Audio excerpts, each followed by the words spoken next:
Bourbon, Belts, Blockbusters.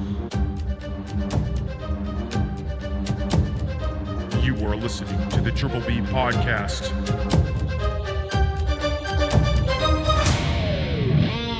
Let's fucking go. Welcome back to the Triple B Podcast, Bourbon, Belts, and Blockbusters. I'm Ryan. I'm Tim. And this is a show where we talk about, well, we drink on bourbon. We also talk about bourbon, but then we talk about wrestling and we talk about blockbusters. Hell yeah, movies, man, shows, all of it. Yeah, man. Yeah, dude, we got we're a packed back. week this week. We do. We got a lot to talk about. We're back with episode 32. 30. We just keep rolling I know, along, we man. just keep on rolling. Let's jump in. Let's jump right into it. We have a fantastic cocktail this week. It is the Lion's Tail cocktail, and again, we do the cocktail making and all of that in a video on TikTok, posted on our TikTok and Instagram accounts, so you guys can check that out there. But essentially what it is bourbon, allspice dram, lime juice, simple syrup, and bitters, Angostura bitters. So you add it all together in a shaker with ice, you shake the shit out of it, strain it into it called for like a coupe, is what it's called. I don't own that. And we like to drink our cocktails on a nice big ice cube. So we just did it in a rocks glass over ice because that's how we prefer it. Yeah, man. To each their own. So I guess we got to try it. We got to get into it. I almost moved on. I was just like jumping into it. Cheers, man. All right. Cheers. Hell yeah.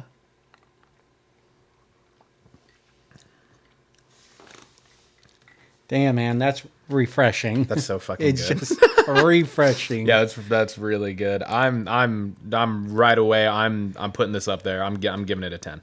Yeah, me too. Yeah, I'm giving it a 10. Yeah, That's easy 10. It's just... that's like going all fucking 10 rounds with the mint julep for me. Yeah. Right now. Like that's fucking right up there. Yeah. If this was something that like, you know, allspice dram. I don't know if bars really carry that, but like if they do, I will be ordering this. I was gonna say, this is fucking fantastic. hope bars know what this drink is and can make it. because it's so fucking good. It is so like, good. If I were to ever open a bar like I wanted to, or even like a bar trailer, Yeah. you know, like mobile bar, or I do like weddings and events and stuff. Yeah. That might be like Your my signature summer cocktail. signature. Yeah, I like it. because that's so good. Holy crap. You can really just... It pulls all the flavors. all of it. Yes, absolutely. But that allspice. That allspice really dram. And it's not even a lot in there. No, just it's not. like It's a quarter of an splash. ounce. Yeah, it's a quarter of an ounce. So literally a quarter of a shot, and it blends so fucking perfectly well with that copper still bourbon too. Because we talked last week how that bourbon has that it's really sweet, but it also has that spice kick. Yeah. And the allspice dram is literally like clove and cinnamon and like all of that with rum. So Yeah. like it all just blends together really well. It's super good. Holy cow. Super good, man.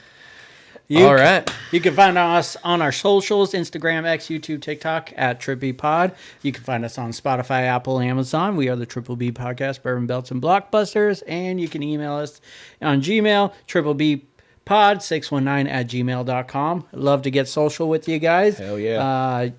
I just send us your suggestions out there. If you got a bourbon you want us to try, shoot us a comment over there. And then any wrestling topics you want us to cover, or a new show or anything. Yeah, dude. Let us know, man. For sure.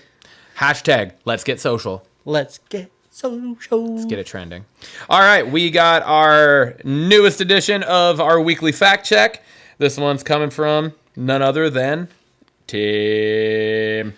We got 15 things to cover on Fuck this one. we fucked up a little bit, huh? Not a lot of... I mean, we asked a lot of questions. So those are just more clarifications of But things? there's also some things wrong, and I don't want you to feel hurt if you feel called out on this, okay? Damn. What did I fucked up a lot then, huh? No, not a lot. All right, let's get to it. Ryan, you said 8 or 9 game scenarios needed to play out if the Seahawks had everything go right in Week 17. You were right, and there was 9. 9 was the magical number. We had 7 of the 9 go right for us last week. So even if everything went right, week 17, we still wouldn't have made it. So I kind of like that it just didn't happen. Outside of Arizona. If Well, yeah. Arizona would have Well, won, yes. then none of that would have mattered. Yes, but, exactly. But with the other scenarios, stuff, I'm glad it just ended in week 17. I would just be even more mad having 7 of 9 Absolutely. happen the next week, Yes. right? Yeah. The only ones that didn't happen was Carolina went over Atlanta, and then the New York Jets went over the Dolphins. Those were the 2 that didn't go our way. So we would have needed... because we beat Atlanta, so we needed Atlanta to win, because Yeah. that's strength of victory. Yeah. Yeah. And then what was the other one you said? Giants? The Jets over the Dolphins. Jets over Dolphins. Yeah. That's right. Okay. All right, Ryan, you said the Rams were locked into the 3rd seed, but they did fall to the 4th seed with the loss to us, and the Bucks win last week. So, Which I still stand my ground about. Then why the fuck were you sitting people? Yes, no, because that makes no sense. If you have a shot to be the 3rd and play the 6th, why wouldn't you? why would you not do that as opposed to knowing that you are setting yourself up to drop to the 4th potentially and have to play either the Lions or the Vikings. Exactly. Like, that doesn't make any sense to me. And especially now with the fact that game is no longer in LA. It's in Arizona. That's no longer a home game. There's no home field advantage in that situation now. Yeah, exactly. So that's going to be interesting. Definitely interesting. I said that JSN broke 100 catches in week 17, but that was the record he was actually trying to break in week 18. 100 catches was Lockett's record. Lockett, yeah. And he tied it. And he tied it. Week 18. Yes, right? on 4 catches for 8 yards or 7 yards. It was a low catching affair, but he tied it, so they were both tied at top for 100 catches. Yeah. Ryan, you stated we were near the bottom of red zone scoring, or you assumed we were near the bottom of red zone scoring efficiency. Looking it up, we were tied for 14th, right above the middle of the league at 57.14%. That's shocking. Yeah. This was an improvement from the previous year where we were 48.15% and we were 26th. So 2023, we were 26th place. Okay. Moved to 14th. But sure didn't feel like it. no, it did not. Ryan, you stated that SmackDown episode last week was the premiere of the 27th season. You were correct in the season 27, but it was not a premiere. The premiere episode was when we went to it in Seattle. Oh, for real? Yeah. Okay. Something on Xfinity is weird then, because when I went to click on that, it said season 27, episode 1. That's why I said that. Fucking liars. Yeah, damn it. This was just the 3-hour debut to SmackDown. Gotcha, okay. I said that Raw debuted in 1993 and that it was 31 years of Raw. I was right about 1993. And actually today, January 11th, is the 32nd anniversary of Raw. So, so I was kind of right, but it was more closer to 30 seconds. Gotcha. 30 But when you said it, it was still within the 31st. Yes, So, hadn't hit 32 yet. So, yeah. Yeah, my Raw was math. still 31. I went to Cleo. Yeah, you're good. You're good. Ryan, you asked if Lyra was in the Women's Royal Rumble, and she was not in it last year. Ryan, you talked about Nick Namath being interviewed with maybe Chris Van Fleet about Punk and Rollins promo. It was actually on the Busted Open podcast with Bully Ray. Okay. You did mention Chris Van Fleet, though, is the person who interviews all the wrestlers, and that is correct. He is the one that does a lot of those interviews that you see on social media. Mm-hmm. You asked if Punk and Rollins was the main event of Raw, and it was. It ended up being. You brought up the idea of tag team Iron Man match, and I agreed with you that there was none. We were both wrong. In fact, the first ever Iron Man match was a tag team Iron Man match between the Rockers and the Fabulous Rujos, is how I think that's said. But it was on a live event. But it was an hour-long tag team Iron Man match. The Rockers won, and then they did it again at another live event and won as well. Going down the line, there's been actually a Fatal 4-Way Iron Man match as well. And then just listing some of the other tag team Iron matches there's been. Eminem versus Charlie Haas and Hardcore Holly in 2005 of SmackDown. It was a 15-minute Iron Man match. We've had a 15? Yeah, 15-minute Iron Man match. And then we got Doesn't Miz make and any Morrison versus Jimmy Wang Yang and Shannon Moore on ECW in 2008. Another 15-minute Iron Man match. And then the latest one was Cesaro and Sheamus versus the Hardy Boys at Great Balls of Fire in 2017 in a 30-minute Iron Man match. What the fuck? Yeah. I thought... I understand why we didn't remember the other ones you mentioned, but how did we forget? How do we not remember I do the not Hardys remember it and at all. Cesaro and Sheamus? I don't remember that at all. That's fucking wild. Okay. I remember the pay-per-view. It was Samoa Joe versus Brock Lesnar Yeah. for the title. So I remember the event. I don't remember that match. Yeah, I don't remember it. That's crazy. Okay.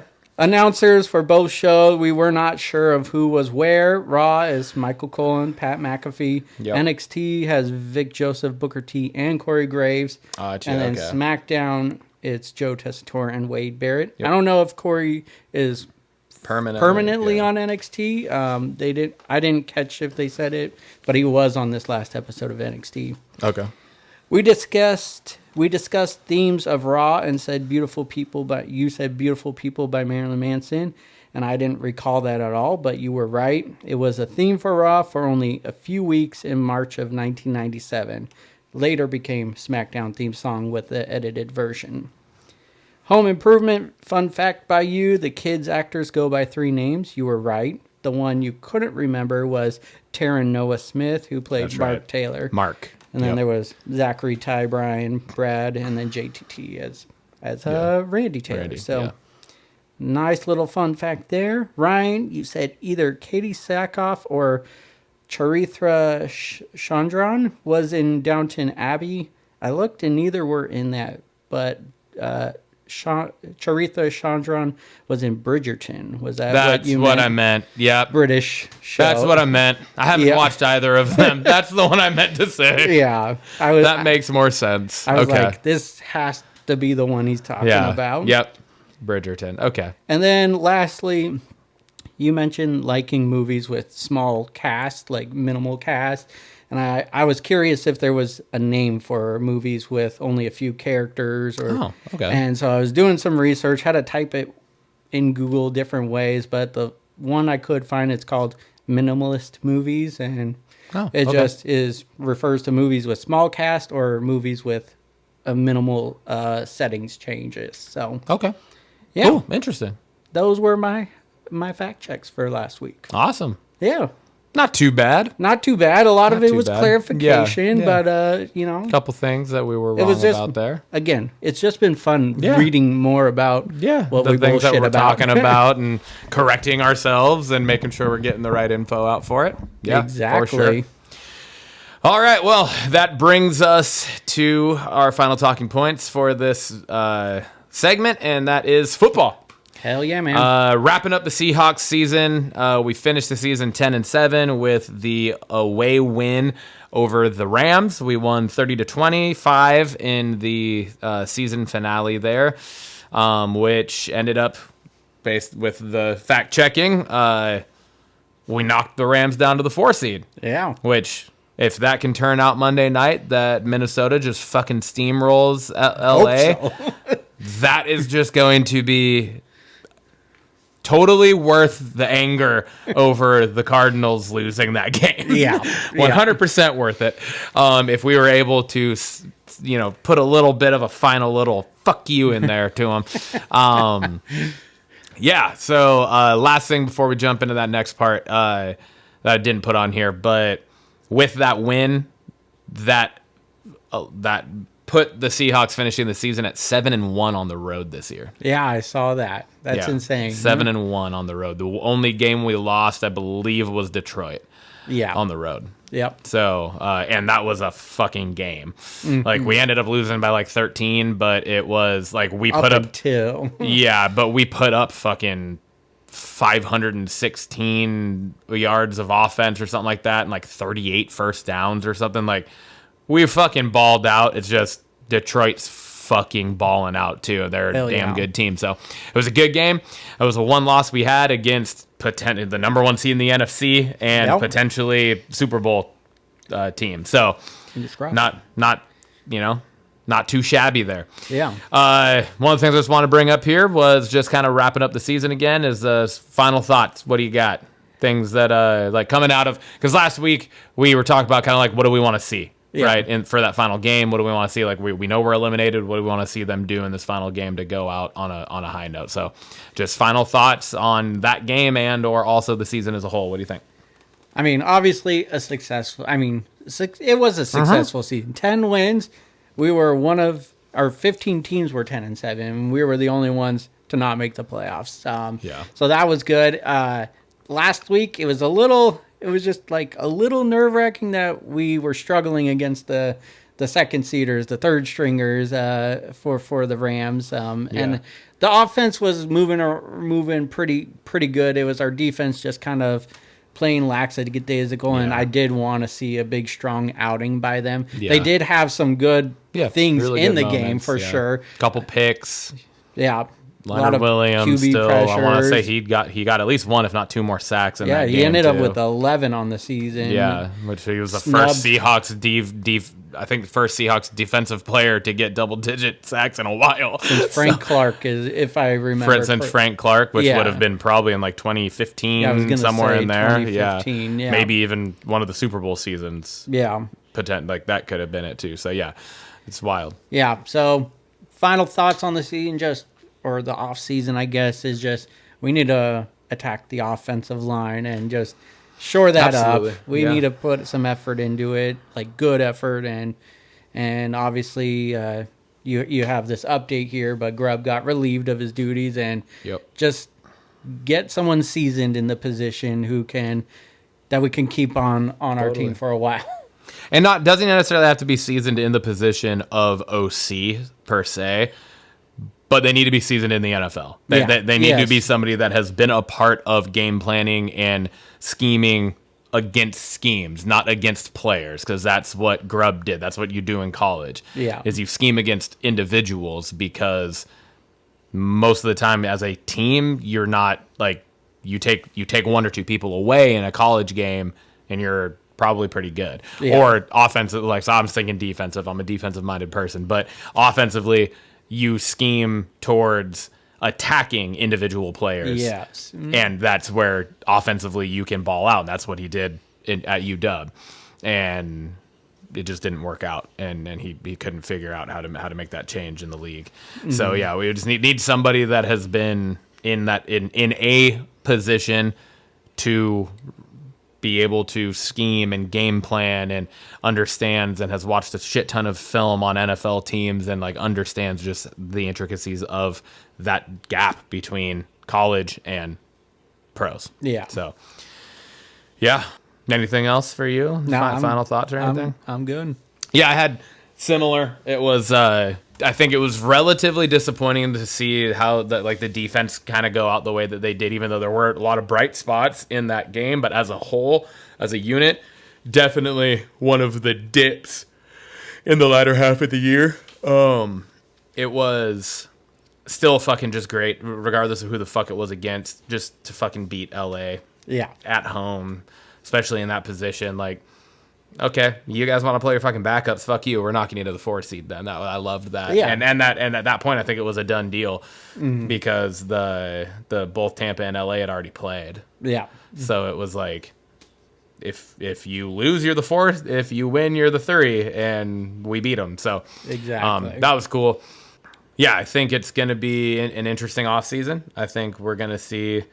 I mean, we already saw the biggest domino fall, which was what I had been predicting was probably going to be the case. I did not necessarily expect it to happen on Black Monday. Yeah, I didn't. The foresee day after that. the game, I didn't necessarily see that coming. But I had been saying for a long time now that I will not be shocked if Grubb's is a one and done. And then as the season was continuing, I was like, right now Grubb needs to be a one and done. Yeah, he had one or two actually decent games. Yeah, from start to finish, game planning and calling it and everything. So yeah, so I wasn't shocked by that at all. I think I'm excited about that.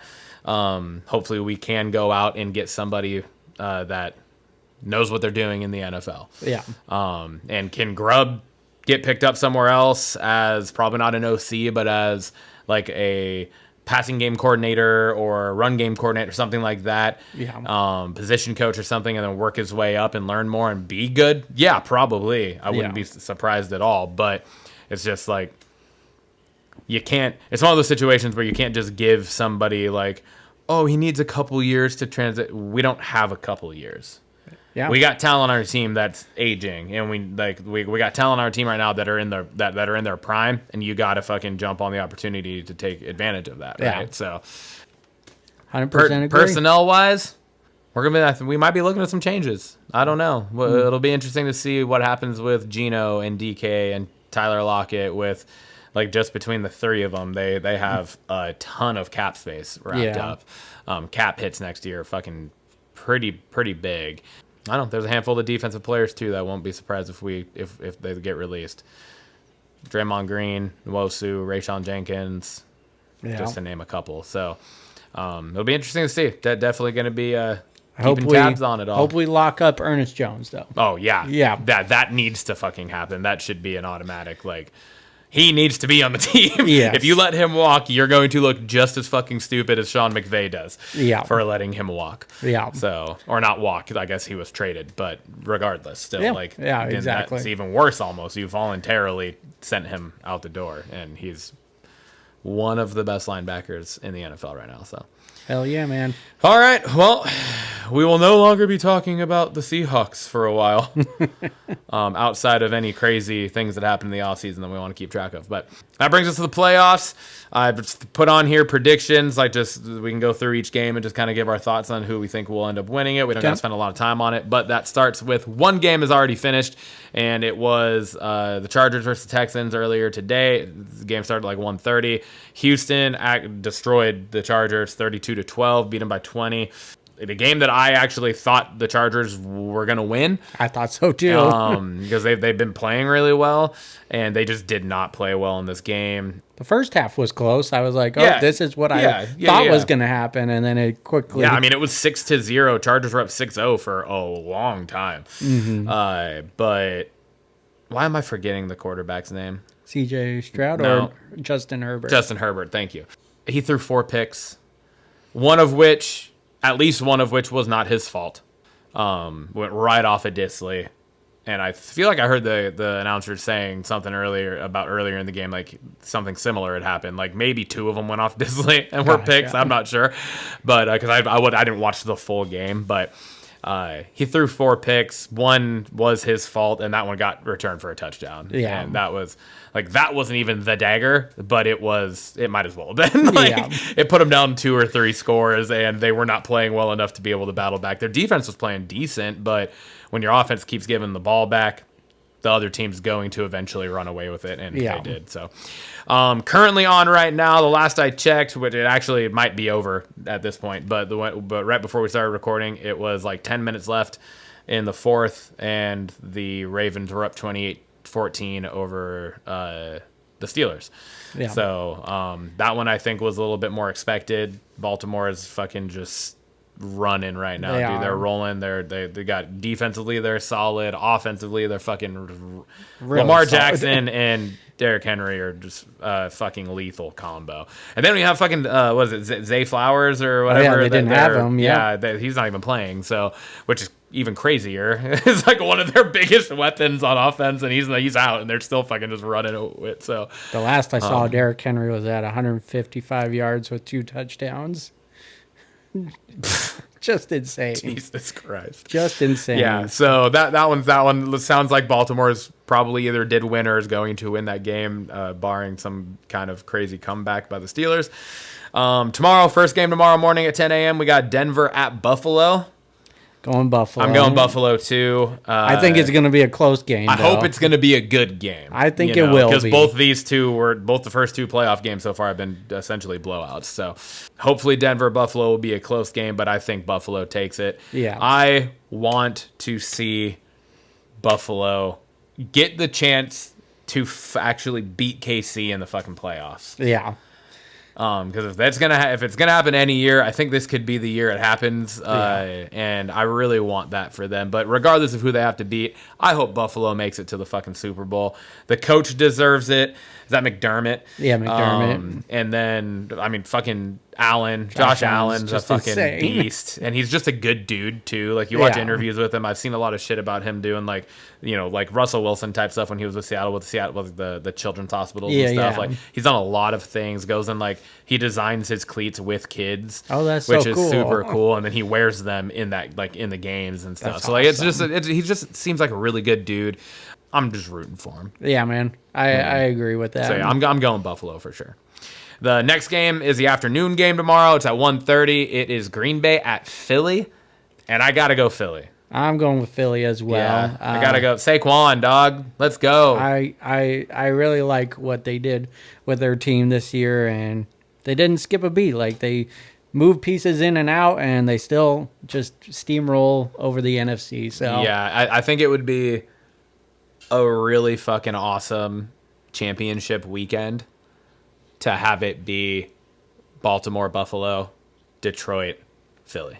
Yeah, Like it would just be like those four teams I think are the teams that should be there and deserve to be there, and I would be so excited about those two games to watch both those games. So yeah, I'm definitely going Philly. Saquon, man, to put the fucking year up that he's had. So goddamn, good, dude. so good. The primetime game, Sunday Night Football game tomorrow is the Commanders at Tampa. I'm going Washington. I was going Washington. Yeah. I'm hoping it is Washington. I'm a fan of Jaden Daniels. He is fucking balled out. He's taking control of that offense as a rookie. Like Dan Quinn quickly super well. switched everything around. Yes, it hurts my heart just slightly. But Bobby Wagner's on that fucking team, dude. Hell yeah. So I will be a Bobby Wagner fan till the day I die. He is the epitome of what Seattle defense was. Yes. And so and always will be. So I'm excited for him to be back in the playoffs. Yeah. And then we got the Monday night game, which is what we already talked about. It's Minnesota at the Rams in Arizona. Let's go Minnesota. Unfortunately, because of all of the fucking craziness going on with all the fires and shit down in LA right now, wish the best for everybody down there and everything that's going on. Yeah. But they did officially moved it to Arizona. So kind of throws in a little bit of an interesting piece there for a home game in the playoffs. Because where you want home field advantage the most is in the playoffs. And that kind of screws the Rams, and I'm okay with it. We're okay with that. Let's go Minnesota in that one. I'm trying to think through the seeds right now, right? So in the NFC at least. So it's Detroit, Philly, Tampa, LA, yep. Minnesota, Green Bay, Washington, right? Yeah. No, I think Green Bay is the 7th seed. Oh yeah, you're right. Yeah. That's right. Washington is the 6 because they're playing the 3. They're playing Tampa. Yeah. So Green Bay is the 7. So if what we said plays out, Philly wins, they're the 2. Yep. If Washington wins, so it would be Washington at Philly, Minnesota at Detroit. All right? No, Washington at Detroit, Minnesota at Philly. Yeah. Perfect. Yeah. We could get that championship game that we were hoping for. Yep. And then what about the AFC? Buffalo's 2, Baltimore's 3, so we could get that too, right? I think so. Because then that would put Houston going to. Oh no! Fuck. That would put the divisional round because Houston's the lowest seed, so Houston would go to KC. Oh yeah. Fuck. So we can't get that. That can't happen. It's impossible. Damn. That would have been dope. Well, that's a bummer. Well, We don't know. Pittsburgh could have beat Baltimore. Well, we still can't get that championship game. That was what I was saying. There's no way for the 2 and the 3. I don't really think. That's right. Them to ever play in the championship game.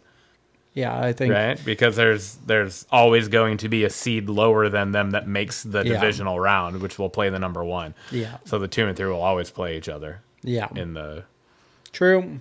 In the division if they both win the wild card. So, anyways, that's that's our predictions. We both said Baltimore, Buffalo, Philly, Washington, and Minnesota. We're on the same page all the way down the list. So let's see how it goes.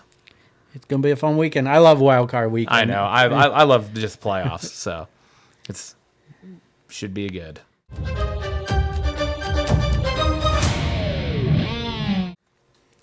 Timmy, that brings us to Boats. Here we go. My brother, what do you want to talk about? Well, this is the week that debuted on Netflix, and it was an amazing event. It was definitely awesome. So the thing I want to talk about is The Rock. All of a sudden, he's babyface here, or he's acting babyface. Yeah. He's hugging Cody. Yeah. He's just playing it up to the crowd. Maybe it was just for the event, but then the following night he's on NXT and he says, people complaining about me hugging Cody, drinking with Cody, they need to know their roles and shut their mouths. I'm thinking 20 steps ahead. And then we also had some weird looks going on, like just tension. You could feel it in the ceremony with Roman Reigns. Oh, yeah. So my heart keeps on saying, stop thinking about The Rock being at WrestleMania, because everything keeps saying he's not going to be there. But then all of a sudden, all these little things are happening. So something's fishy. Yes. Something's definitely fishy. I'm right back into it. I want The Rock at WrestleMania. His character is just so good, and he played the final boss heel role so good. I want that back. Yeah, I agree. Him as a heel is phenomenal, and yeah, it felt normal to see him as a face, though. Oh yeah. At the same time, right? Because it's The Rock. It doesn't matter if he's a face or a heel. Everyone loves him regardless. Mm-hmm. But it did feel a little weird, just given like the last time we saw him with the 1, 2, 3 throat slit, and then the time before that essentially was WrestleMania, or like the Raw. Yeah, the Raw after Mania when he had the interaction with Cody, right? Yeah. So yeah, it was been a heel this whole fucking time for the last year and a half or whatever, and then all of a sudden he comes out on the Netflix premiere and it's like, this is different. Yeah, but all right. But then, like you just said with the NXT stuff, he throws some little things in. Who knows? Man. Who knows where it's going or what we're doing or what we got? I don't know. But I like it. I like it too. I like it as well. I like that I don't know. I meant to pull up my notes and I pulled up my grocery list. Continuing on with that, really right in the same vein, I just want to talk about the tribal combat match on Raw. I think it stole the show. And that's not saying that lightly with my next talking point, but I do think it was the one thing in that night that had us, because you watched it here. Yeah, it had us constantly. I'm a bitch. That's like 5 already. We're not even halfway through. But that was the one thing that was the one match that night that had us literally being like, dude, what the fuck's gonna happen? Like, we literally don't know what is going to happen. It had the legitimate feel of this match could go either way. Mm-hmm. We got it's travel combat as we expected. We got weapons, like a lot of weapon usage too. There were tables involved, chairs. Like we got kendo stick. Yeah, we got interference. You know, we got Tama and Jacob coming out. Then we get Jimmy and Sammy, right? Sammy, yeah, Jimmy and Sammy. And then you get fucking KO comes out of fucking nowhere. And I wasn't expecting that. Yeah, I know, same. And puts down Roman to where you think like, oh, fuck. But then here comes Cody, and then they start brawling. And yeah, it was just back and forth the whole time. You get Roman Reigns with the win. And then the entire time, like all the way from the start to them leaving the ring after The Rock put the Ulafala on Roman. We were like, what's going to happen? Something's going to happen, or like it had that feeling like it could have, and nothing did, which I still wasn't disappointed with. You know, like it was just like, oh, they did a good fucking job of that, because it really had us going the whole time. Yes, it did. We were into it. We were on the edge of our seats. We're like bouncing up and down, like looking at each other like, dude, this is the moment, something's gonna happen. And then it didn't, and then we just moved on to the next one. Like, okay, now it's gonna happen, and then it didn't. We were like, fuck. Like, oh my God, what is the look Paul Heyman just gave Roman? What is that? What does it mean? It has to mean something. What's in the box? What's in the box? And yeah, it was just like, what is going on? So that was I just fucking fantastic opening segment of the show, right? I mean, not opening Triple H obviously, but like opening match and everything. Like, what a fucking toaster of a way to start it. It was great. Yeah, I agree. I had that as a talking point. Just it felt like they were trying to kind of recreate what happened at WrestleMania this year with just just how the way they were interfering and everything and just popping up. But it was fun. It like you said, it had us on our toes.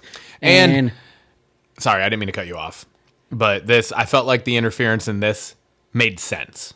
Yeah, because there was yes, there was history with a lot of stuff involved at the WrestleMania one, but it didn't really fully make sense for like the immediate storylines.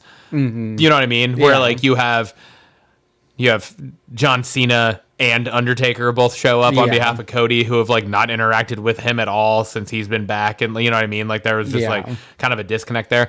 This all made sense, right? Like KO's entire thing stems from Roman Reigns. Yeah. Right. Sure. And then the Cody and KO feud. So Cody coming out, like that all makes sense. And obviously the bloodline and the OG bloodline. So it all made sense. So I felt like I liked this tribal combat match better than the Mania one. Yeah. I will say I am still leaning towards Seth and Punk stealing the night. That's where I lean, but it was a toss up. Could have gone either way. And like I said, the main reason why I gave it that one, and like I said, that is not that I'm not saying that lightly because of that match, is because of how our energy during it. Yeah. Where like we were into the Punk and Rollins match, but it didn't have I don't feel like it had us on the edge of our seat in that same capacity.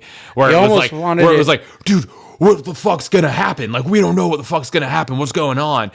That wasn't happening during the Punk Rollins match. It was just like, dude, they're fucking beating the shit out of each other. It was a good match, like. So that's why I gave the nod to. Yeah. Plus, it was like 3-hour night with only 4 matches. So it was a long night, and I think by the time we got to Seth and Punk, we were just a little drained. Yeah, if you look at it purely, I know, purely based off of. I have a problem, Tim. If you look at it barely, fucking, hey, God damn it. If you look at it purely based off of the in-ring performance of the competitors themselves, Punk and Rollins steal the show, hands down. I think that's a no-brainer. They're just, I think it's objectively, like, they're just better in-ring performers than either Roman or Solo. Yeah. Roman and Solo are both fucking good, but they don't hold a candle to the other two, right, in the ring. So, but just the storyline, I guess, and the storyline, just all of it. So, yeah. Anyway, so I'm assuming that's your next talking point. Let's get into it. Seth versus Punk was my next talking point. That's mine as well. So Punk wins in a toasted ass match. Is what I said. You mentioned it, and I agree. With Seth hitting so many finishers, it kind of made him look weak. It definitely did.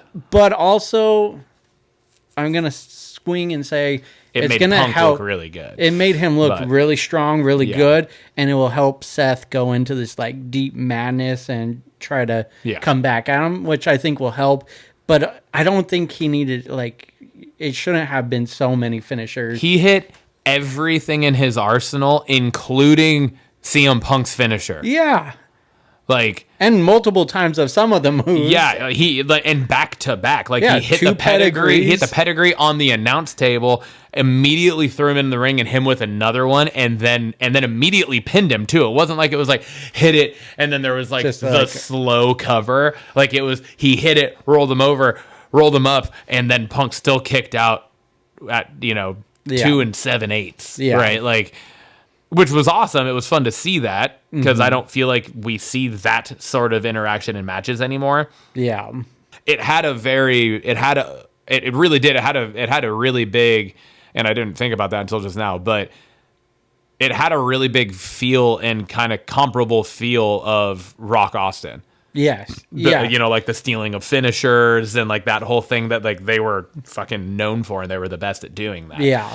And then doing the fucking multi-finisher type thing, and then cover, and then the 1, 2, and then they still fucking kick out. And it's just like, what the fuck? Yeah. And that's what this match definitely felt like. So yeah. I think technically this has been CM Punk's best match back, just technically speaking. But like his best match, I think, is the Hell in the Cell still. Yeah. But this was just like from a wrestling standpoint, just it was so good. No stipulation, like it was just them putting on a fucking toasted match, like you said, and it's the GTSs from both of them to each other were fucking vicious. brutal, dude. CM Punk straight caught his knee, like, yeah. And he said in the post thing, he said, "I have guilt now for hitting. I might have to change my finisher because I've been hitting that for years on people, and I've never taken one until tonight." And yeah, that sucked. I think from what I read is like he told the ref to go check on Rollins after he pinned him because he's like, I knocked him. Yeah, he was like, I just fucked him up because he checked on him during the cover. Yeah, I was gonna say, like, I don't know if you saw that, but like he hit it and then he rolled up and he turned his head towards the face. Yeah, and you know he was like, "Are you okay? Hey, buddy."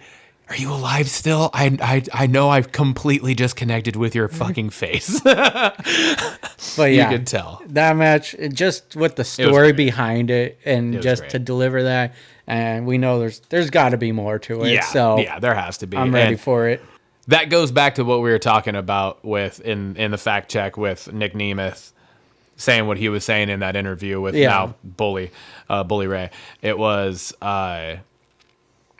just the amount of trust and respect and everything that you know that the company has in both of those two guys to do that. Mm-hmm. There's no, like, they had a tribal combat match not be the main event. Like usually it's like the stipulation match is the main event most of the time, right? The big stipulation match. But this wasn't, and it was just two dudes in a fucking just bitter feud just fucking fighting.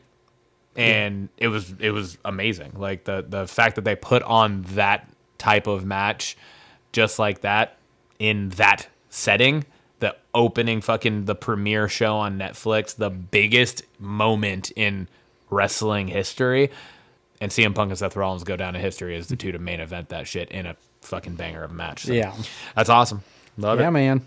My next thing is Bayley's the number one contender for Tiffy's world title. Yeah. For the WWE women's WWE championship. I'm not mad about it, considering the other four people, or the four people that were in the number one contender match. Yeah. I disagree with the number one contenders match. Yeah. Being a fatal four-way between those four people. Mm-hmm. I think you have better options on SmackDown. We've talked about this a lot. The SmackDown women's roster is stacked. Mm-hmm. And so I was kind of like, what? And then I was like, all right, if it isn't if Bayley or Bianca do not come out as winners in this, I'm never watching SmackDown again. That was kind of how I felt. Like, we're gonna have to change what we do on the podcast, Tim, because I was like, if Naomi or Nia wins this, I'm gonna be fucking fuming. Yeah. So I was happy that it was Bayley, because then, like, even with Bianca, I think Bianca versus Tiffany Stratton would be a fucking awesome match. Bayley versus Tiffany Stratton is gonna be a fucking awesome match, but Bianca is wrapped up in other storyline. Yeah. Right? Like, that doesn't need to be there. So Bayley isn't. And so I was like, this is the one that makes the most sense. And so I'm happy that they went with that. Yeah. I don't like that they have the tag team champions in that. Like, I want the tag team champions to have storylines, and they're starting to brew it over there, but there's not a lot going on. You don't see them interacting with anyone really. It's the Judgment Day. Yeah. Yeah. It is. Like, it's the Judgment Day all over again, just in a completely different way. Yeah. Right? It's them constantly being in these other things, not defending their titles, which is the thing that they should be doing. Yes, exactly. And so that part's frustrating, just seeing them having to pull the tag team champions to fill out that match. But when they didn't need to. They didn't need to, for like sure. We said, they have the talent on the show. But I'm glad that Bailey was the one to win it, and it's gonna be a good match. I just don't want her to do the stupid rose plant anymore. It's such a dumb move. Such a dumb move. It is. It really is. Why do so many of why can creative whoever comes up with the finisher moves? Because I'm sure like I'm sure it's not always just the superstar. Yeah. Right. I'm sure I know like a lot of them are given to them or whatever. Why are we so bad at giving the women finishers? Yeah. Because so many of them have really bad finishers. Yeah. Some of them have dope finishers. But a lot of them have bad finishers, and it's just like, why is this the situation? Let's do it up better. Let's have them hit better shit. I'd rather just see her do her belly to belly, her belly to belly suplex versus the rose plant. If that's the choices of the two, I'd rather see that. So but yeah, no, I agree with you. I'm going over to just this kind of the overarching storyline of SmackDown, but it was like the opening to the main event. We had Paul Heyman open the show saying Roman's ready for his championship back.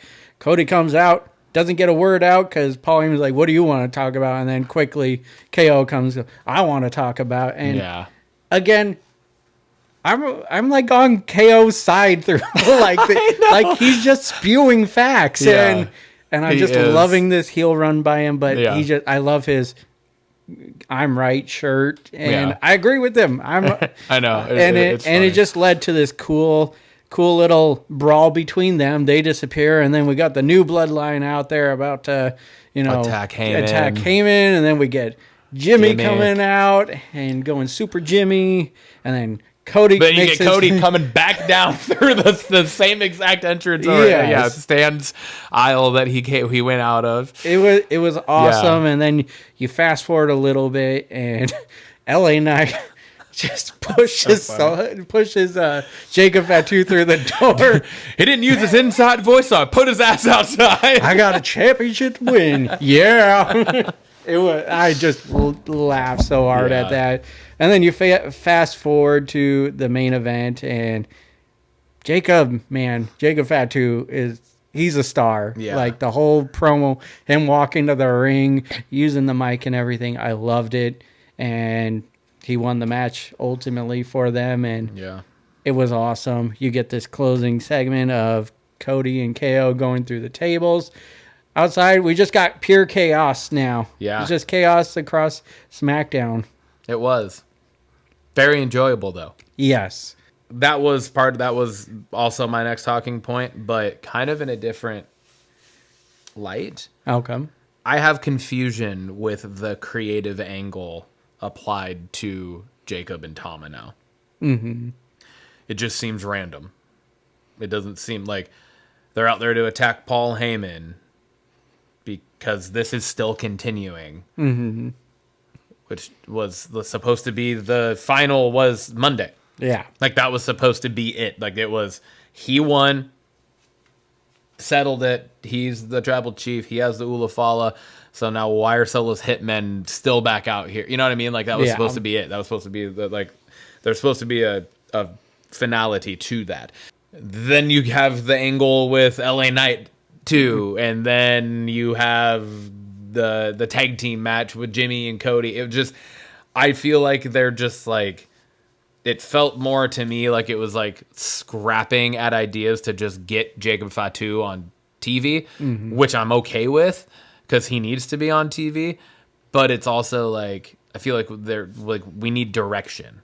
There needs to be direction. And if it's just going to be Tama and Jacob are now just a tag team for a foreseeable future, and they're not, that has nothing to do with Solo or whatever, and like that the new bloodline is disbanded and it's just these two, kind of like the New Age Outlaws, right? And DX and that whole thing. Like it was like they're part of the faction, but then they're also their own 2-person unit. I'm good with that, but then let's put them into the fucking tag team mix on SmackDown. Yeah, instead of like just still attacking random people and like just that whole thing. Like I just don't, because then they came out and cost LA Knight the match, right? And it was just like they're plugged into so many different things and situations throughout the night that I was just kind of like, okay, I don't understand exactly what to expect or Yeah, Get I'll out of it. say maybe that it was trying to sell the point of we're running without our leader. Like we're used to, going to Solo for direction, and Yeah. Solo's not on the show. He's not the head of the table anymore. They don't have Roman on the show to go to. Like so, maybe they're Yeah. just loose cannons running around looking for direction. So Mm-hmm. maybe they could sell it like that. But I get what you're saying. It's just like dipping their feet into a lot of storyline there, and Yeah, and if they're able to, kind of wrap it up in the next week or next 2 weeks and kind of give storyline and creative towards that, then I'm good with it. But it just feels like right now as it sits, I'm just kind of like, I feel like we're in limbo. Like it's just like, what is going on? What is the point of what we're getting at here? yeah, I agree. Yeah. My last point is Chelsea Green. Her ever-growing character is just fantastic. It is. It's great. She is like the Jericho of the women, where she just keeps evolving her character, and it's hitting on every cylinder right now. And I love Piper Niven being dressed up as Secret Service, and the whole U.S. president gimmick that she's got going on. I think it's great. I hope this title reign for her is lengthy and she gets her due diligence, because it's been a lot of fun to watch. She's still winning, but it always looks like by accident. It never looks like it's a definitive. I know. Like I'm prettier to win the title, but she walked into it kind of, right? And Well, then- it wasn't even just that, but it was like shortly after Meechin had finished dealing with Piper Niven on the outside, Yeah. just like it was on SmackDown. Yes. Right. So it was like there's always been a little bit of a little fuckery going on outside Yes. the ring that has then kind of led to Chelsea Green continuing to get those wins. Yeah. But the way they're doing it is well done. Yeah, And and just the look of shock on her face after know. everyone is I love great. it. I It's love like, it. I'm the champion. she's, oh my God, I did it again. How do I keep doing this? Yeah, How do I keep pulling this off? I'm all aboard President Green here. Yeah. Last thing I had was, and this is really just kind of I don't necessarily know that it was a bad thing, but it was just something I kind of took note of. I wrote that 3 men's regular tag team matches on a single show is a lot. Mm-hmm. It just seemed like, and I get it's a 3-hour show now and everything, but it still just seemed like we started the night with no scheduled tag matches, and then also we ended up with 3 impromptu tag matches that were just regular Yeah. 2-on-2 tag matches. It just seemed like a lot to me. I don't know. I like the two official tag team matches. Yeah. I don't like the throw together a tag team for the main event. Like it's always If anything, you could have fucking made it a 6-man. Yeah. And had Shinsuke and the Bloodline against LA Knight and Cody. Yeah. And you could have changed it up a little bit instead of Yeah. it just being a basic, But I don't know. It's always their go-to, and I'm not a big fan of that. Yeah, when it's just and that's like I think that's why it kind of like they were all solid. Yeah. Like the Motor City Machine Guns in A-Town Down Under was fucking awesome. good. It was such a good match, and the Los Garza against Pretty Deadly was good too. I'm excited for the Los Garza versus Motor City Yeah, that's Machine gonna be a Gun fucking match. good match. But it was just like, I don't know. There was just, and like I said, I don't know that it's bad. I don't know that the good, bad, whatever. It just seemed odd to me. Yeah. Kind of rubbed me the wrong way, slightly, I guess. I don't know. It's just the fallout from having such a big Raw show, I Yeah. think, and I think it's. But then again, like that's like, look at last week's SmackDown. yeah, Last week's SmackDown was so fucking good. So yeah. then you followed up with this, and I It's don't hard know. to write 52 weeks. Triple H said that. I know. And you agreed with him. I know, but No, I I get feel it. like you got to do a little better. Yeah, than I get it. 3 impromptu tag matches thrown together, like because that's obviously they weren't just thrown together. That was their plan the whole time. But that's how it comes across on TV, right? Yeah. That's what they're trying to get you to believe. So that's what it is. It's Yeah. 3 impromptu tag matches. Was that all you had? That was mine. That's all I had. All right, banger of the week, Timmy. What do you got? I'm going NXT New Year's Evil. It was Oh, okay. front to back an amazing show. Julia and Roxanne tore the house down in the opening match. Trick Willie and Obafemi and Eddie Thorpe closed the show. It just star-studded show. It was good.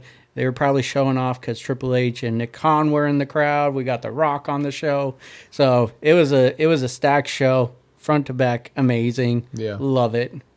All right. If you haven't watched it, go back to it. I haven't. You gotta go watch it. Watch it. I will Do try. it. I will try. Do it. I promise you, I will Do try. it. This show will make you want to keep watching it over and over. Okay, Timmy. All right, I'm done. I'm off. I'm off my pedestal. What do you got? My banger of the week is what I'm going back to it again. It was a treble combat match. Yeah. Again, just like the energy that we both had. It was to start the show, to start the first ever Raw on Netflix, and like I said, just the energy that we had during it. I just felt like it was a kind of energy that we just haven't had sitting through a live show in a long time, to where we legitimately were like, dude, this could fucking go either way, and we kept being like, it's gonna happen, what's gonna happen, it's gonna happen, what's gonna happen. It was like the high school days of watching it again. It was just like, yes. like we were just fucking so into it. So Yeah. that's my banger of the week. It was fucking awesome. I really enjoyed it. Yeah, man. Belts question of the week. Tim, you posed this. What do we got? I did pose this. So it's a kind of a three-parter. We got, what is your favorite match stipulation? And then to follow that up, what is your favorite match with said stipulation? And then give me your least favorite stipulation, and it cannot be on a pole match because everyone hates those. Yeah. And you don't have to list a match for your least favorite. Yeah. So what do you got? All right. Favorite stipulation, I went TLC. Okay. Favorite match, any of the triple threat TLC matches with the Hardys, Christian, and Edge, and the Dudleys, but specifically the spear off of the fucking while Jeff was hanging. Oh, at WrestleMania 17. Because that's not like I've seen them like interviews and stuff that they've talked about with that move and everything.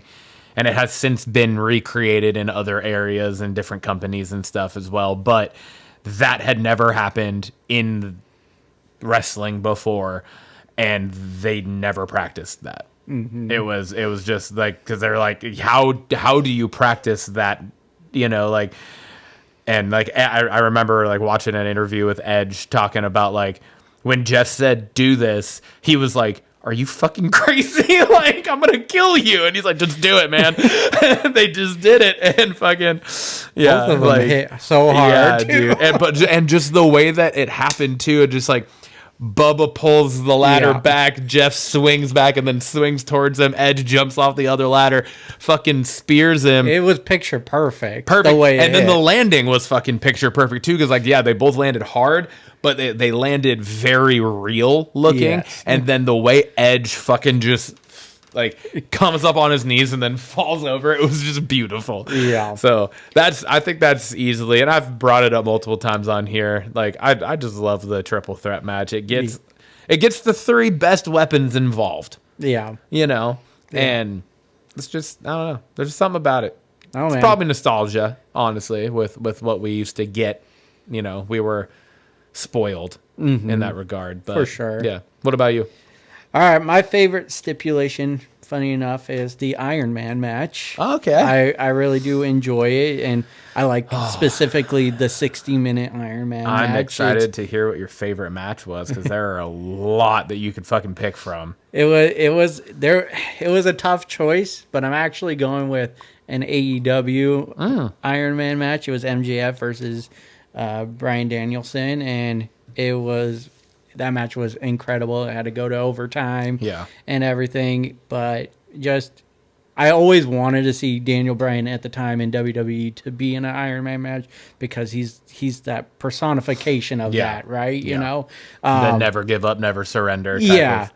But if I had to choose a WWE one, it would be the Brock and Kurt Angle one on SmackDown. Oh, shit. Okay. It was just because it was the first one that I got to see like live at the time. Because the previous one, I believe, was Rock and Triple H, and that was on Judgment Day, and it was it was a cool match, but I didn't get to see it at the time. Yeah, And so just Brock and Kurt Angle, they always tore down the house together. And They were so fucking good. and against just each seeing other. them go for an I hour. mean, just in general, but Yeah. like specifically against each other, they put on Yes. so many good fucking clinics. It was great. Yeah, man. All right, what's your right. least favorite? This took me zero time Zero to talk time. to think about, and it's the Punjabi prison match. Really? Yeah, really. It was. I mean, I they know it's were- a dumb match, but I could think of way worse. Really? Yeah. I don't know. I hated I pretty much hated everything that had to do with most of the storylines that ever involved Great Khali yeah. in general, because he was Yes. fucking awful. But the Punjabi prison match was so fucking stupid. So It looked kind of cool though. It looked a little cool, but yeah, no, I agree with you. It was not a good stipulation. yeah, My least favorite stipulation is the lumberjack match. it's so stupid It's too. so it makes dumb. no sense. The people they always attack the good guy, and it doesn't really add anything to the match. Yeah, It's just a dumb stipulation. it is. I hate agree. when it's on TV. I'm like, Yeah. no, please, no, God, no. We haven't had one at least in the WWE in a while, right? No, it's been a Yeah, while, a but few years. please but- don't bring it back. Yeah, no, Please. no, please don't. Same with the Punjabi prison match. Leave that where the fuck it is. Don't ever bring that one back either.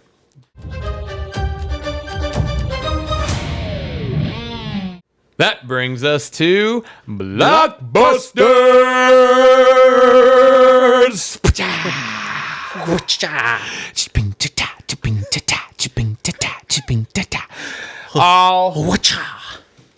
Alrighty then. Timmy, we got a new look. Well, I think it's the first look, not new look, but we got the first look. The first actual trailer for The Last of Us Season 2 dropped. It was a killer trailer too. Oh, dude. Or teaser. Yeah, it got me pumped. Absolutely stoked for this. I loved season 1. It was amazing. One of the best video game adaptations into live action, I would argue. It was so good. And so I'm really excited for this. The synopsis for the second season is 5 years after the events of the first season, Joel and Ellie are drawn into conflict with each other and a world even more dangerous and unpredictable than the one they left behind. The cast returns Pedro Pascal as Joel. Excuse me. Bella Ramsey as Ellie. Gabriel Luna as Tommy. And Rutina Wesley as Maria.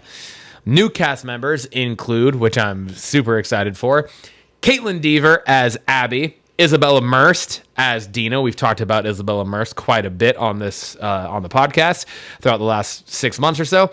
Young Mazzino as Jesse, Ariella Bear as Mel, Tati Gabrielle as Nora, Spencer Lord as Owen, Danny Ramirez as Manny, and Jeffrey Wright as Isaac Dixon. And Catherine O'Hara will also guest star. Oh, Yeah, nice. which is super exciting. That is exciting. All around, there's a handful of those names that I don't know, but I mean, Danny Ramirez, Jeffrey Wright, Catherine O'Hara, Isabella Merst, Caitlin Dever, they all are joining the cast. Yeah. Whoo! You know who Caitlin Dever is off the top of your head? No, I don't. Did you ever watch Last Man Standing with Tim Allen? Oh yeah. It was his youngest daughter, the one that is kind of the more tomboy one that goes Okay. to is going into the military type thing. Yeah. It's her, yeah. So I'm really excited for that. And this will be not an exact release date yet, but we have a release window, and it's sometime this April. Yep.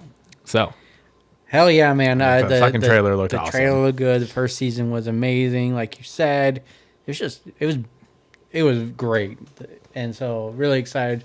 Put this on what I'm excited for in 2025 last week. Yep. And so I'm pumped. I love Yeah. I love trailers, that was man. that was actually one of the first things I thought of when I saw the trailer came out for this. I was like, you literally just fucking mentioned this. Like last week. They're listening. I put it out into the universe. They're listening to our podcast. They said, "Oh, they like that? We better put the trailer out." Do it. Yeah. All right.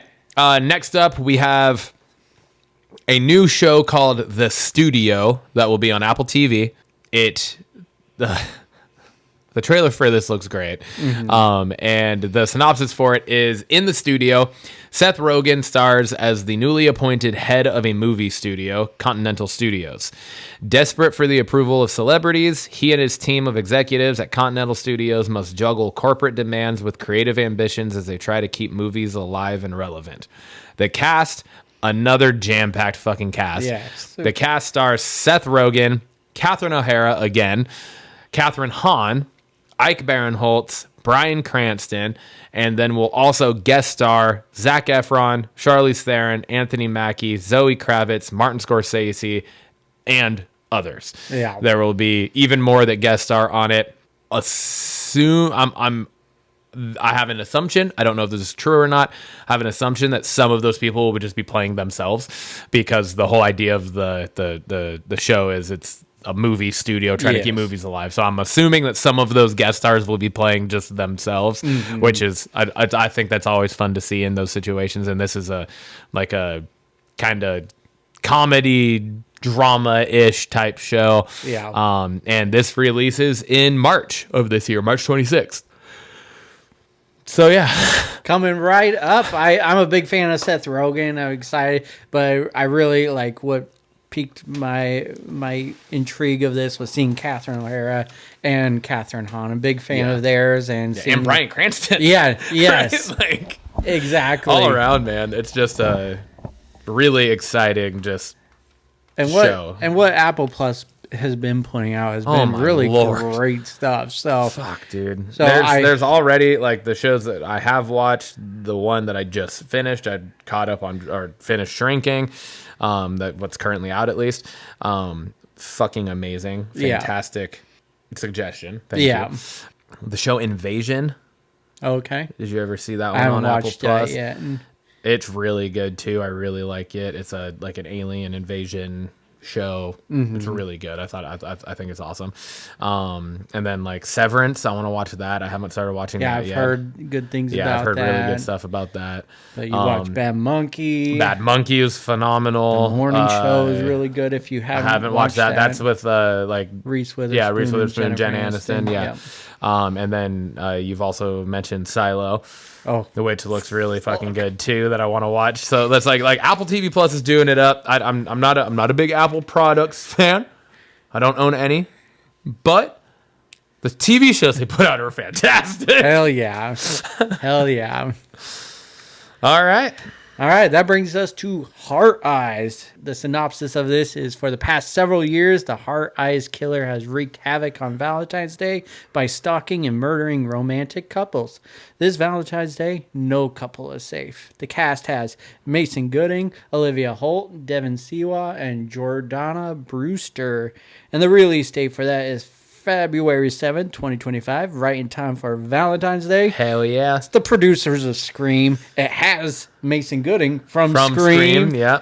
We got Final Destination Devin Siwa in there. Yeah. We got Jordana Brewster from Fast and the Furious. So it looks stacked, and the trailer is taking place in Seattle. So yeah. That's at first, like, when I saw the first glimpse, I was like, is that the Space Needle? And then they did the other, like, kind of pan over more at night, and I was like, that's definitely the Space Needle and the Ferris wheel. I was like, this is in fucking Seattle. I was like, what the fuck? I was like, hell yeah. That's awesome. I love slasher movies, and especially, like, they've been doing a lot more, like, holiday themed ones lately. Like, Thanksgiving was really good with Patrick Dempsey in it.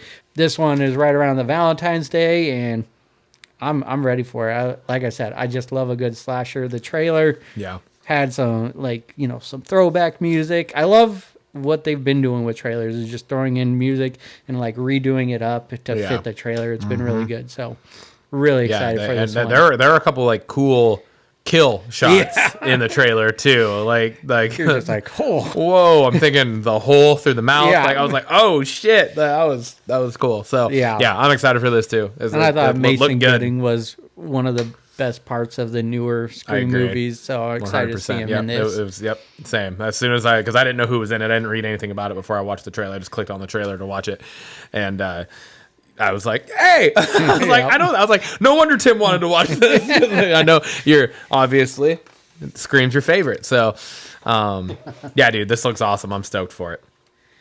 in the Lost Lands. So I put this on here, directed by Paul W.S. Anderson and based on a George R.R. Martin short story. The story centers on a queen who's desperate to fulfill her love, makes a daring play.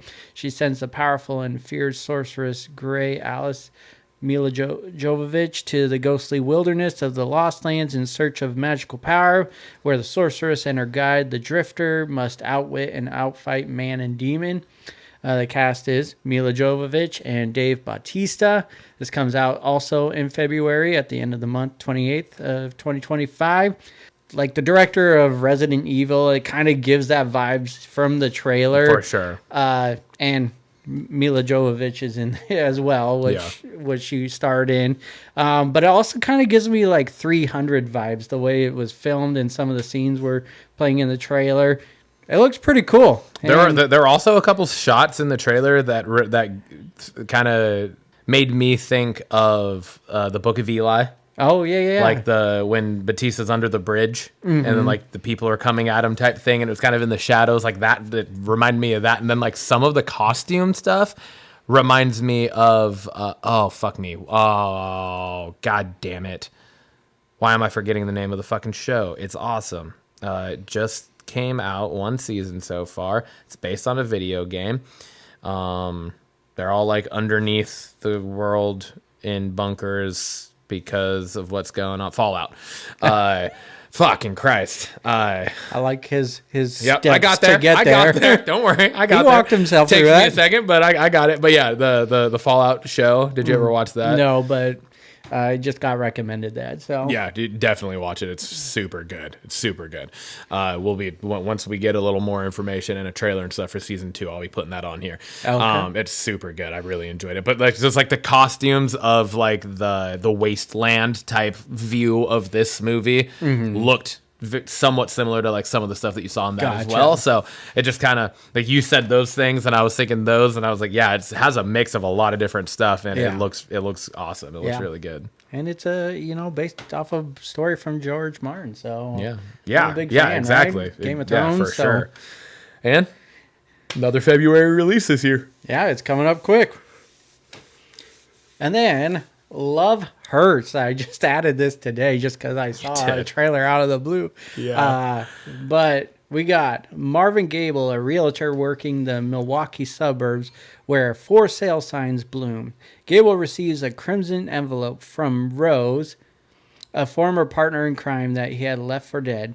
She's not happy. Now Marvin is thrust back into a world of ruthless hitmen filled with double crosses and open houses turned into deadly war zones, with his brother Knuckles, a volatile crime lord, hunting him.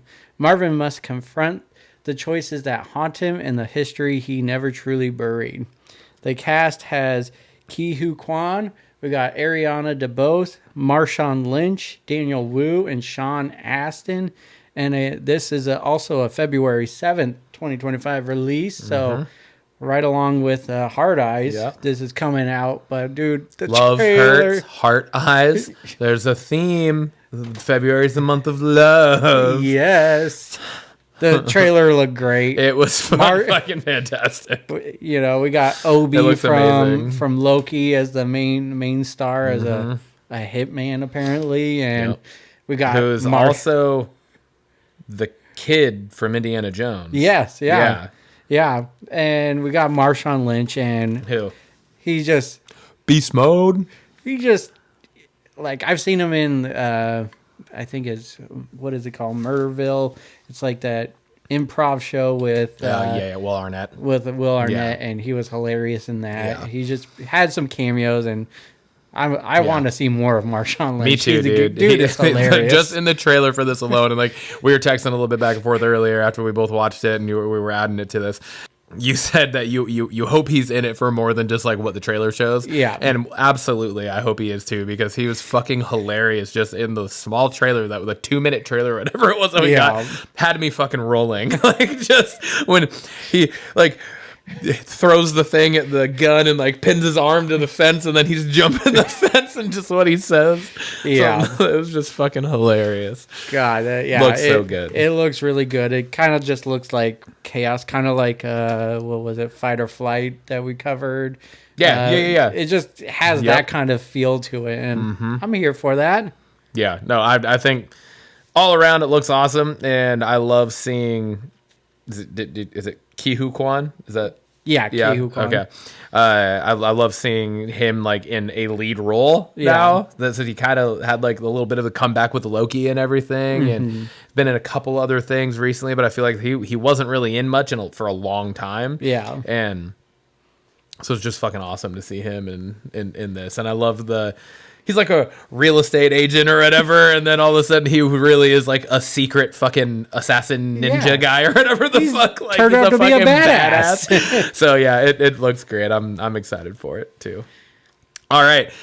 This week's special segment, we have Toasted or Trash, as we have been doing on the second episode of the month for the last few months. Again, Toasted or Trash is me and Tim both give each other a movie to watch, and then we each watch that movie respectively, and we talk about it on the show, and then we try to guess whether or not we both thought that each other thought the movie we gave them was toasted or trash or not, and we say what we thought it was as well. And then we also, I think we started either with the last time we did it or the time before, we talked about the critic scores and then kind of just comparing it to what we thought too. So first and foremost, we'll start with the one I gave you. So I gave you, well, actually, I guess let's preface this first. Tim sent me a movie first, and he said, in honor of 2025 being John Cena's farewell tour in professional wrestling, we both ended up giving each other John Cena movies. Yeah. And had you seen Vacation Friends before? No, these were both first watches for me. Okay. I had seen Vacation Friends before, and that's why I gave it to you, because I didn't know if you had or not. But I had not seen Freelance, so that was the first watch for me as well. So I gave Tim Vacation Friends. The synopsis for Vacation Friends is, in this raw and raunchy comedy, straight-laced Marcus and Emily... Sorry, I just confused myself on how I was reading there for a second. Are befriended by wild, thrill-seeking partiers, Ron and Kyla, at a resort in Mexico. Living in the moment, the usually level-headed couple lets loose to enjoy a week of uninhibited fun and debauchery with their new vacation friends. Months after their walk on the wild side, Marcus and Emily are horrified when Ron and Kyla show up uninvited at their wedding, creating chaos and proving that what happens on vacation doesn't necessarily stay on vacation. The cast includes, obviously, John Cena, Meredith Hagnar, and Lil Rel Howery. It was released in 2021, and the Rotten Tomatoes scores are 58% critic score and a 55% fan score. Tim, what'd you think? All right, what did I think of Vacation Friends? Dude, it was a hilarious movie, just from the get-go to the end of the movie. I thoroughly enjoyed this one. I had it on my watch list, and I don't know why I didn't watch it. But I'm actually surprised that you hadn't seen it yet. Yeah. When I gave it to you, I was like, I'm sure he's already seen that one, because like, just for what it is, I just figured you had already seen it. But I'm happy you had it. So yeah, I think this is right up John Cena's lane. Like, this is what I like him in, and is these kind of movies. It was fucking hilarious. I found myself laughing out loud just over and over again. I think that you thought this movie was toasted. Absolutely. Yeah, I did. I love this movie. There's a second one. I did see that. Yeah, there's a number 2, so definitely watch that too, because the second one's fucking awesome also. Okay. I really liked it. And Lindsay really liked it as well. We both really enjoyed both the movies. I 100% agree. This is like, I'm happy John Cena was in, and I could be wrong, this will have to be a fact check, but I want to give credit to John Cena finding more of his comedic ways from Trainwreck. I don't know if he was in much before, but that's the first time I remember really seeing John Cena in like a actually funny role in a movie. And it was very short. It was, multiple times throughout the movie, but it was cameo type appearances. But he was fucking hilarious. And so like, I'm happy that he like found this because this is 100% his fucking His lane. alley. Yeah, Yeah. absolutely. It's The one I it's like the action comedy type things. Yeah. You know, are perfect for him. So Yeah. he's really good in those. The one I recall just seeing his full out comedy was Blockers. Yeah, and I want to say, because that's the other one. That's like Yeah, the other but one I that comes to think my mind as well. Trainwreck But I came think out. Trainwreck came out before Yeah. Blockers did. But And this was just hilarious. Just really funny. Agreed. yeah, it was fucking awesome. All right, so 58% critic score, 55% fan score.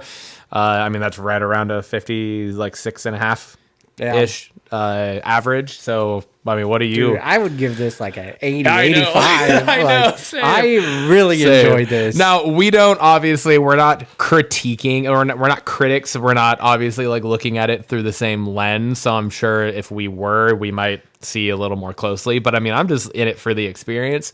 Yeah, but the audience rated it pretty low. I know, too, that's so true. Yeah, that is weird. The maybe audience rated it lower than the critics, which is surprising. I'd have to watch the trailer again. Maybe it kind of wasn't so raunchy in the trailer seeming. I could be wrong. Oh, so like maybe but people maybe weren't it was expecting it or whatever. because I don't know, it was a yeah. raunchy Oh comedy. yeah, it was for definitely sure. a raunchy comedy. It was. I loved it. It was great. But I definitely rated it like an 80, 85 for sure. yeah.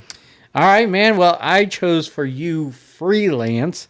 Synopsis: Ex-Special Forces operative Mason Pettis is stuck in a dead-end desk job when he reluctantly takes on a freelance gig to provide private security for a washed-up journalist, Claire Wellington.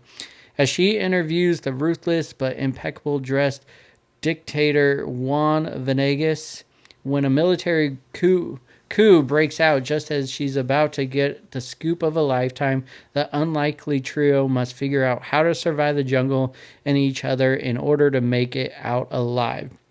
Cast as John Cena, Allison Brie, Christian Slater. It was released in 2023. The Rotten Tomato scores for this was 11%, and then a fan score of 77%, respectively. So, Ryan, what did you think of this? I actually really enjoyed this movie. There were definitely like moments to it and parts of it where I was kind of like, eh. And at first when the movie first started, I was like, oh no. I was like, oh, it's just a 2023 Marine. You know, like that's kind of how I was like thinking at first, but then you got a little more into it and I was like, okay, no, this is like up to date John Cena. Like this was an action comedy, right? Like I don't know if it would have actually classified as that, but it was definitely funny. Yeah, it is classified as action. It is comedy. classified as that. Okay, like I wasn't sure, but I was like, that's definitely what I would classify it as because like it was definitely funny throughout the entire thing. I really enjoyed it. One of my favorite moments was kind of under the radar throughout it, but was when he shoots the helicopter down and he's like, tell me you got that. Because she's filming. And then he looks back and is like, oh shit, run.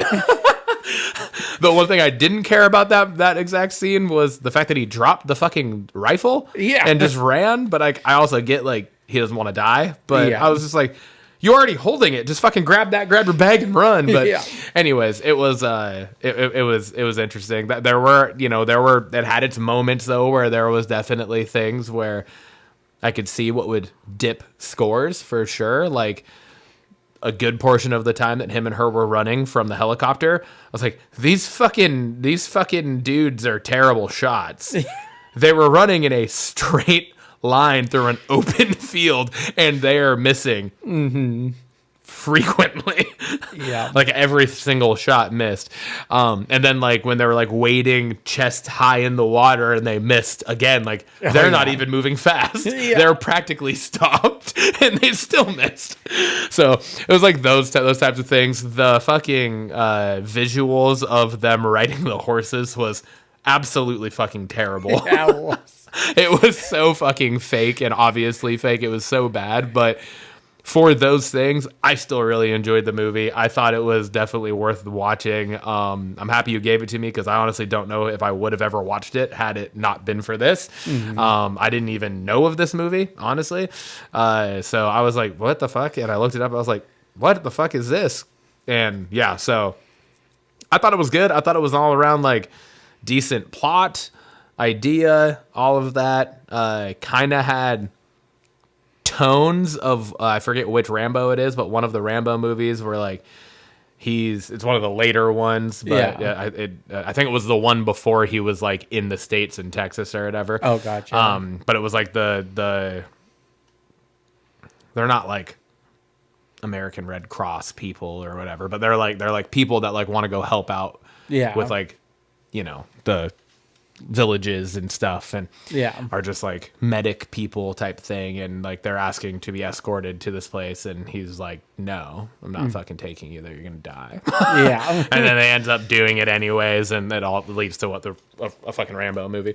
But it kind of had that same sort of feel to it in moments, where it's like he's escorting this journalist to this not war-torn country, but like a fucking kind of. I mean, not war-torn, I wouldn't necessarily call it, but in a way, it's like a dictatorship country, and has to protect her and all that stuff. But I liked just so many things, like towards the end, he's do, and they're just like, and then he stops, he's like, what? They're like, oh, no, nothing. Just go back. It was just like those small little moments like that were totally worth it. And I don't know. I thought it was awesome. I'm gonna say I always forget we can go down the line, like down the middle. I want to say you thought it was toasted. I'm actually leaning more towards trash. Really? I enjoyed it. I was hoping more for the comedy. Like the comedy stuck out, and I enjoyed those parts. Yeah. And I think if they leaned into it more, I would have enjoyed it that much more. Yeah. But it was just like serious comedy moment, serious comedy moment. But like the three, like we're having some great comedy gold going on. Yeah. But then it just like quickly shifted away from it. I loved like when she like hid behind the trees, and then he like gets in the little hand fight with the dude, and he's getting choked out, and she's like, are you okay? And he's like, yeah, he's like getting choked. He's like, yeah, I'm fine. And she's like, she has a little branch. Do you need help? And no, I'm good. Like, it's fucking, I loved that. I don't know. Yeah. I thought it was. I was, it was. I'm on the toasted side of middle, I think, is where I would put I'm this. more on the trash of the middle, for sure. But I thought if they just leaned into the comedy more than it being serious, I think it would have been like the perfect movie. Yeah. So that's why I leaned more towards that. Yeah. Especially if you're going to classify it as an action comedy. Yeah, that's fair. That's fair. Definitely, that's fair. Definitely not an 11%. I think that's outrageous. I think there are those moments and things that I kind of pointed out that are like, I get the harshness to it. Yeah. But at the same time, an 11%? Come on, critics. It wasn't that bad. But I also don't see the big extreme 77 either. See, and that's I'm probably at like about a 70. Okay. 65 to 70, probably somewhere in there. Yeah. I'm right around like the 45% on that one. Okay. So all right. I wanted to enjoy it, and I was giving That's only like the second time that we were off, I think. I think so. Maybe the first. Yeah, or because you did not like Rollerball. Pain and Gain. Oh yeah, that's right. Pain and Gain. Yeah, so this will be the second time. This was the second we were one because off. we already knew kind of what we felt on Rollerball and Celtic Pride. but Pain and Gain, I guessed wrong. Mm-hmm. All right. Well, that's that. That's a Toasted or Trash. We'll see you guys again next month for Toasted or Trash once again. Blockbusters question of the week, Tim. This was also a you. Yeah, man. This question is there an actor that you cannot stand to watch? And does it deter you from watching the movie or show, or does it make you like it any less? Yes, 100%. Again, this was another one that took me zero time to think about. Really? I've actually talked about it on the show before. Okay. It's Sacha Baron Cohen. Okay. I can't yeah. fucking stand him. And now it has been a lot of time outside of I can't remember the fucking name of the movie. Talladega Nights. Oh, Talladega Nights. Outside of that, I've watched that not in its entirety since probably the first time I ever watched it, because it's one of my least favorite Will Ferrell movies. Okay. Primarily because of Sacha Baron Cohen. I can't stand him, and I don't necessarily know exactly what it is. I just do not like him as an actor. Borat, I think is like one of the stupidest fucking things I've ever fucking I don't like experienced that one. before. And yeah, so but what if he's a few, Mephisto? I was gonna say there are a few things, and I've talked about this on the show before, that I think could win me over, and I do think he would be fucking perfect in the role of Mephisto. Gotcha. So that's one of the things where, like, I'm not ignorant to it, I'm not blind to it. It's not just like I blindly hate the dude. Most of the shit that I've seen him in just bothers me. I just don't care for him in those roles. But if he's in the right thing, like anybody, I obviously I'm not just gonna not watch. And if it's a Marvel thing, I'm not just gonna not watch it because somebody's in it, right? Yeah. Like that would be idiotic. So, but I do think he could be perfect in the role of Mephisto.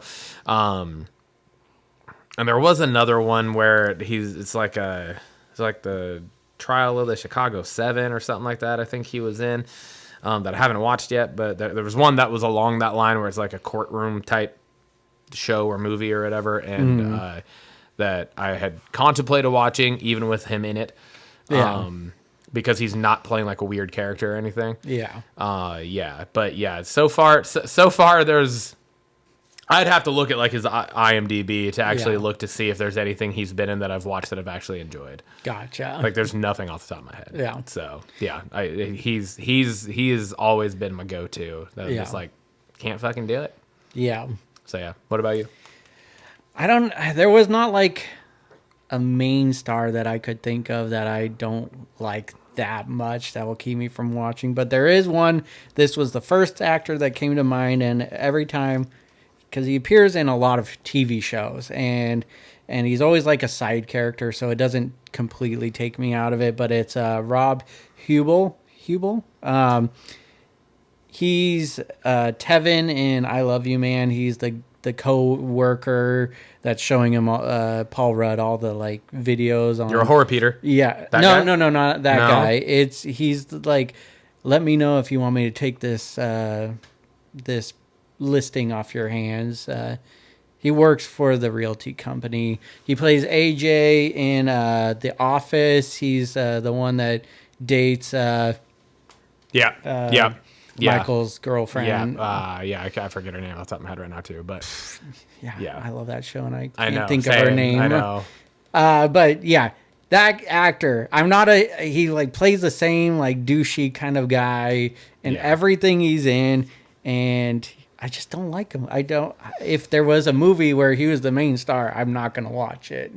Yeah. I don't see myself wanting to watch it. Yeah, I was just going to Google him, but the second you said AJ from The Office, I'm like, I know exactly who you're talking about. That's exactly who I was picturing from I Love You, Man. So, yeah, I could definitely see that. I don't think like I don't think he bothers me to the point of where it like takes me out of stuff, because I don't think I've really paid much attention to him. Yeah, because he's mostly a side character. Well, yeah, but like even just like to have noticed that he's even in probably some of the shit that I've watched. Gotcha, yeah. Right, like if you wouldn't have said AJ from The Office, I would have never remembered he was in The Office. Because that kind of plays to your point too. Is like he's either a memorable character for the wrong reason, or he's not a memorable character. Yeah, which is still not a wrong reason. Yeah. So all right.